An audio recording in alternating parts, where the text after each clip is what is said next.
आबनाए Hormuz खुलवाने के लिए ट्रंप ने चीन समेत दुनिया भर से मदद की जो अपील की थी, उस पर अब तक किसी एक मुल्क ने भी बहरी जहाज़ भेजने का ऐलान नहीं किया है। बरतानवी वज़ीर आज़म कीयर स्टारमर ने ट्रंप को ना कर दी। बरतानवी अखबार के मुताबिक बरतानवी वज़ीर आज़म ने आबनाए हुर्मुज़ खुलवाने के लिए अमरीकी सदर की मदद की अपील को मुस्तरद कर दिया है। बरतानवी वज़ीर आज़म ने ट्रंप को बताया कि बरतानिया तैयार नहीं है। जापान की हुक्मरान जमात के पॉलिसी चीफ ने कहा कि खित्ते में कोई बहुत बड़ी तब्दीली आए तो ही जापानी बहरी जहाज आबनाए हुर्मुज़ भेजे जा सकेंगे। चीन ने भी ट्रंप के मुतालबे पर खामोशी इख्तियार की है। वाशिंगटन में चीनी सफारत खाने ने ट्रंप के मुतालबे पर जवाब देने के बजाय ये कहा कि चीन मुतालिका फरीकैन से राबते मौसर बनाने पर काम करके तामीरी किरदार अदा करेगा। ट्रंप के बाद अमरीकी वज़ीर तवानाई ने भी आबनाए हुर्मुज़ खुलवाने के लिए चीन से मदद मांगी है। अमरीकी वज़ीर तवानाई ने कहा कि उन्हें तवक्को है कि चीन आबनाए हुर्मुज़ खुलवाने में तामीरी शराकत दार का किरदार अदा करेगा। जनूबी कोरिया ने कहा है कि ट्रंप की अपील पढ़ ली है, मशरक़ वस्ता की सूरत हाल का जायज़ा ले रहे हैं। फ्रांस खित्ते में अपने बहरी जहाज़ भेजने से पहले ही इनकार कर चुका है। फ्रांसीसी वज़ीर दिफा ने कहा था कि जब तक खित्ते में कशीदगी है, फ्रांस वहाँ अपने बहरी जहाज़ नहीं भेजेगा।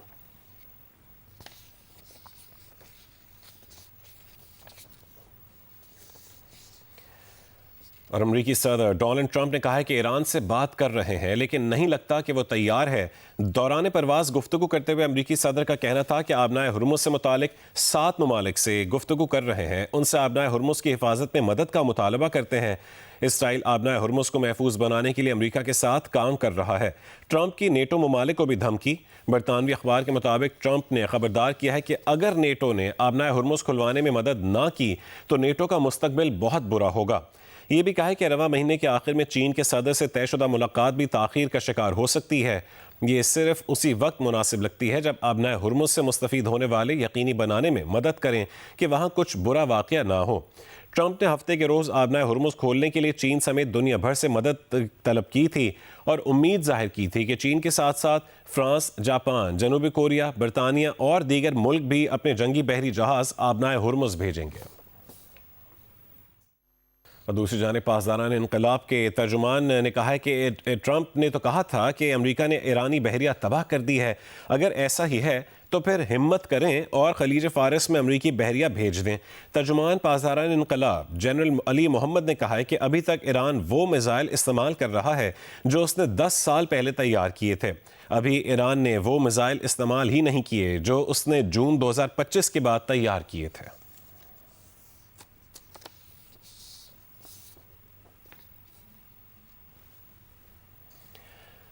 ईरान ने अमेरिका से सीज़ फायर या मुज़ाकरात को यकसर मुस्तरद कर दिया है। अमेरिकी मीडिया से गुफ्तगू में ईरानी वज़ीर ख़ारजा अब्बास अराक़ची का कहना था कि तवील अरसे तक मुल्की दिफा की ठान रखी है। ईरान और इसराइल ने बातचीत के दौरान ईरान पर हमला किया, हम अब अमेरिका से क्यों बात करेंगे।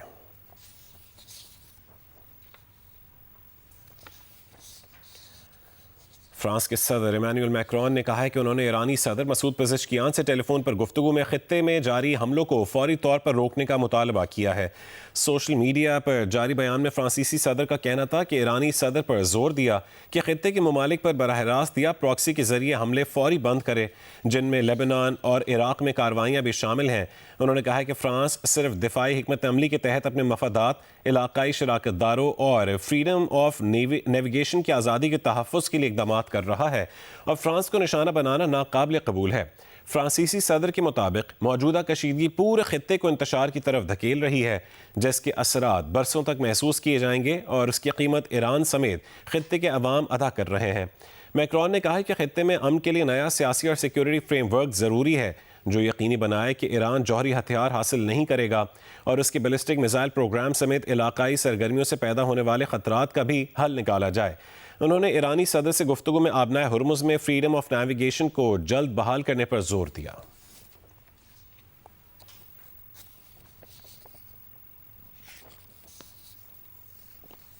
ईरान पर अमेरिका और इसराइल के फ़ज़ाई हमले जारी हैं, जबकि ईरान की जानिब से जवाबी कार्रवाइयाँ भी जारी हैं।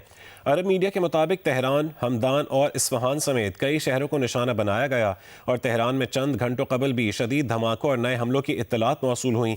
ईरान में शदीद बमबारी के बायस 30 लाख से ज़ायद अफराद बेघर हो चुके हैं, जबकि अब तक कम से कम 1500 शहरी शहीद हो चुके हैं। उधर दुबई इंटरनेशनल एयरपोर्ट के करीब ड्रोन वाक़े के बाद ईंधन के टैंक में लगने वाली आग पर काबू पा लिया गया है। ताहम परवाज़ें आर्जी तौर पर मुअत्तल कर दी गईं और कुछ परवाज़ें अल मकतूम इंटरनेशनल एयरपोर्ट मुंतकिल कर दी गईं। सऊदी वजारत दिफा के मुताबिक रात से अब तक 61 ड्रोन मार गिराए गए, जबकि कुवैत में भी गुज़िश्ता 24 घंटों के दौरान 2 ड्रोन्स तबाह किए गए। बगदाद इंटरनेशनल एयरपोर्ट के करीब विक्ट्री बेस पर हमले के नतीजे में आग लग गई और कम से कम 5 अफराद जख्मी हुए हैं।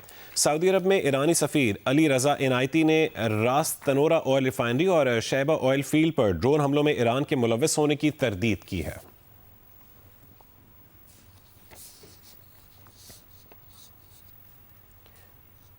मुत्तहदा अरब अमारात ने कहा है कि उसके फ़ज़ाई दिफाई निज़ाम ईरान से आने वाले मिज़ाइलों और ड्रोन्स को रोकने के लिए कार्रवाई कर रहे हैं।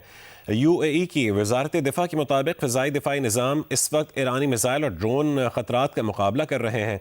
इससे कबल दुबई हुक्काम ने बताया था कि ड्रोन हमले के बायस दुबई एयरपोर्ट के करीब आग लग गई थी, जिस पर काबू पाया जा चुका है।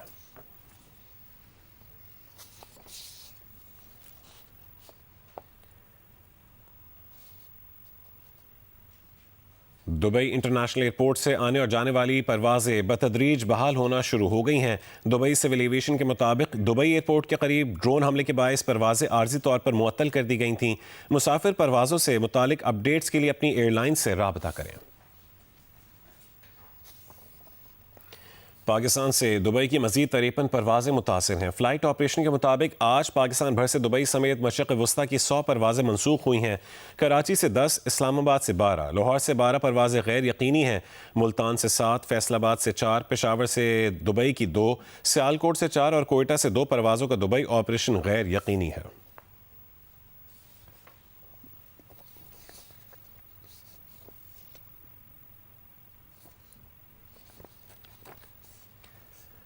मुत्तहदा अरब अमारात के वज़ीर आज़म और दुबई के हुक्मरान शेख मोहम्मद बिन राशिद अल मकतूम ने कहा है कि ज़िंदगी चैलेंजेस से भरपूर है और हर मुश्किल इंसान को कुछ ना कुछ सिखाती है और इसे मज़ीद मजबूत बनाती है। एक इंटरव्यू में उनका कहना था कि हम हर रोज़ सीखते हैं और ये सिर्फ किसी एक मुल्क का मसला नहीं, बल्कि दुनिया भर के लोग मुख्तलिफ चैलेंजेस का सामना करते हैं। इसराइल की जनूबी लेबनान में ज़मीनी कार्रवाई, बैरूत के नवाही इलाकों पर भी हमले जारी। इसराइली फ़ौज का कहना है कि जनूबी लेबनान में हिज़्बुल्लाह के ख़िलाफ़ महदूद और हदफ़ी ज़मीनी कार्रवाइयाँ शुरू कर दी गई हैं, जबकि जनूबी लेबनान पर नए फ़ज़ाई हमले भी शुरू कर दिए हैं। अरब मीडिया के मुताबिक लेबनान में जारी हमलों के नतीजे में अमवात की तादाद 850 तक जा पहुँची है, जिनमें 100 से ज़ायद बच्चे भी शामिल हैं।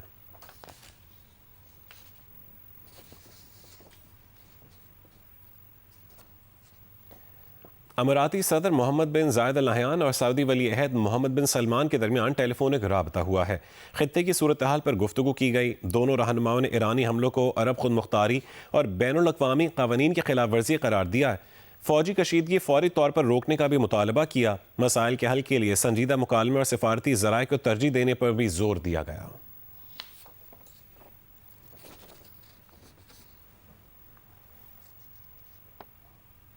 इस्लामाबाद हाई कोर्ट के चीफ जस्टिस सरफराज डोगर ने एम-टैग मामले पर तलबा को रियायत देने और हिरासा न करने की हिदायत की है। इस्लामाबाद हाई कोर्ट में मोटरसाइकिलों पर एम-टैग लगाने के खिलाफ केस की समाअत हुई है। तफसील जानेंगे अवैस यूसुफजई से। अवैस बताएगा क्या तफसीलात हैं?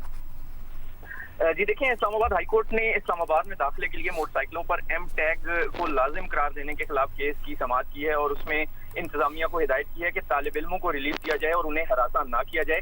इस्लामाबाद हाई कोर्ट के चीफ जस्टिस सरदार मोहम्मद सरफराज डोगर ने केस की समाअत के दौरान रिमार्क दिए कि जब हम स्टूडेंट थे तो तलबा के लिए रियायत होती थी और रिलीफ दिया जाता था। उन्होंने स्टेट काउंसिल को मुखातिब करके पूछा दौरान समाअत कि ये एम-टैग क्यों लगा रहे हैं, जिस पर स्टेट काउंसिल का ये कहना था कि माय लॉर्ड, कचहरी धमाके के बाद सिक्योरिटी का मसला था। कचहरी धमाके में 12 अफराद शहीद जबकि 36 जख्मी हुए थे। उस वाकये में मोटरसाइकिल इस्तेमाल हुआ था और हमला आवर बाइकिया के जरिए वहां पर पहुंचा था। तो स्टेट काउंसिल ने यह भी बताया कि इस वाकये को मद्देनजर रखते हुए सिक्योरिटी को फुल प्रूफ बनाना मकसद था। उन्होंने कहा कि इंतजामिया ने पॉलिसी बनाई है कि इस्लामाबाद में दाखिले के वक्त गाड़ियों और मोटरसाइकिल्स पर एम-टैग होना लाजमी है। इस पर चीफ जस्टिस सरदार सरफराज मोहम्मद डोगर ने रिमार्क दिए, दुरुस्त बात है, आवाम की हिफाजत को यकीनी बनाना चाहिए। इसमें कुछ मुश्किलात भी आती है, मगर आप तलबा को रिलीफ दें और रियायत दें और उन्हें हरासा ना किया जाए। स्टेट काउंसिल ने कहा है कि अदालती हिदायत से चीफ कमिश्नर को आगाह कर दिया जाएगा। जो केस की मजीद समाअत है वो अब 6 अप्रैल तक मुलतवी कर दी गई है। जी, तफसीलात से आगाह कर रहे थे अवैस यूसुफजई।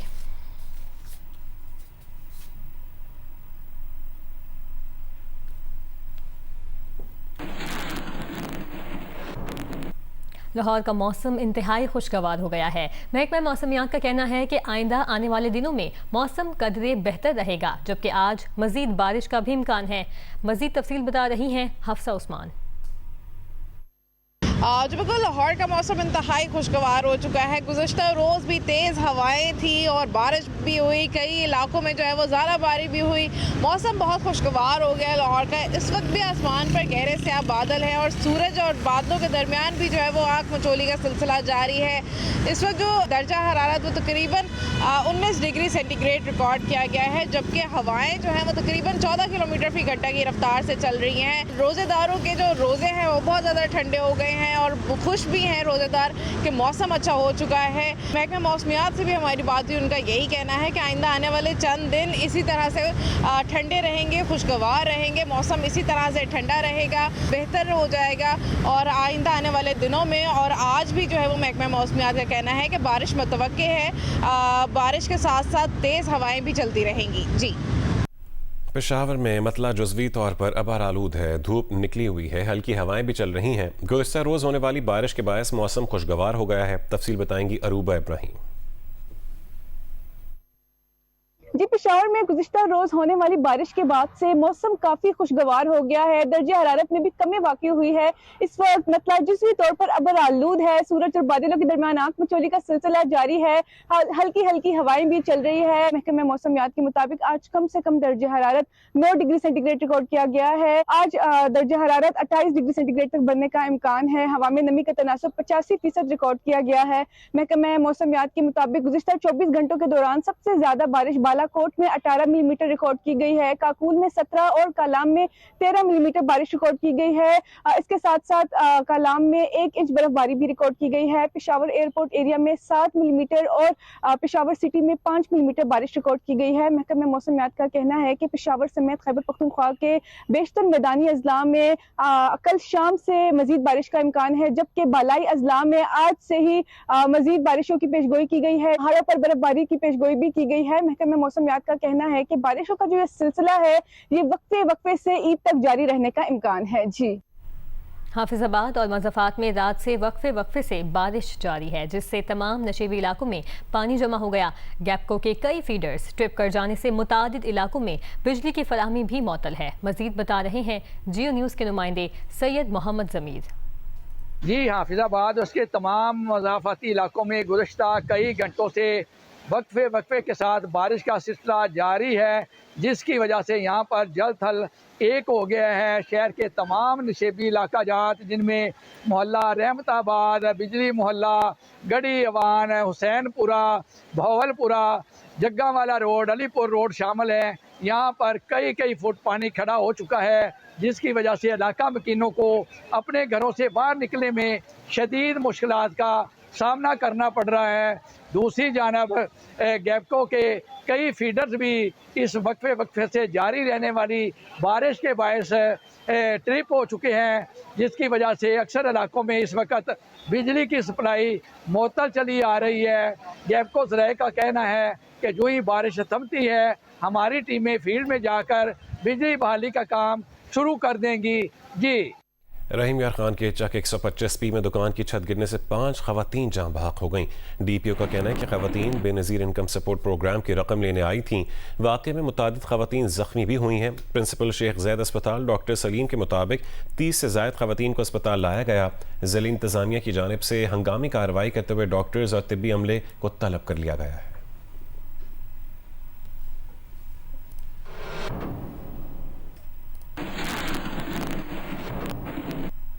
जिला सरगोधा में बीवी और 5 बच्चों को कत्ल करने वाले मुलजिम के खिलाफ मुकदमा दर्ज कर लिया गया। मुकदमा मकतूला के भाई की मुद्दत में थाना भक्तवाला में दर्ज किया गया है। FIR के मुताबिक चक नंबर 25 जुनूबी में मुलजिम मोहम्मद यासीन ने मुबैना तौर पर अपनी अहलिया और 5 बच्चों को कुल्हाड़ी और छुरी के वार करके कत्ल किया। मुद्दई मंसूद हसनैन का इल्ज़ाम है कि गुज़श्ता शब जब वो अपनी बहन के घर पहुंचा तो दरवाज़ा अंदर से बंद था। दीवार फलांकर अंदर दाखिल हुआ तो बहनोई मोहम्मद यासीन बहन और बच्चों पर वार कर रहा था। बाद में मुलजिम ने खुद को शदीद जख्मी कर लिया। पुलिस के मुताबिक लाशें पोस्टमार्टम के लिए अस्पताल मुंतकिल कर दी गई हैं। मुलजिम जख्मी हालत में गिरफ्तार और जेर इलाज है। हालत बेहतर होने पर तफ्तीश आगे बढ़ेगी।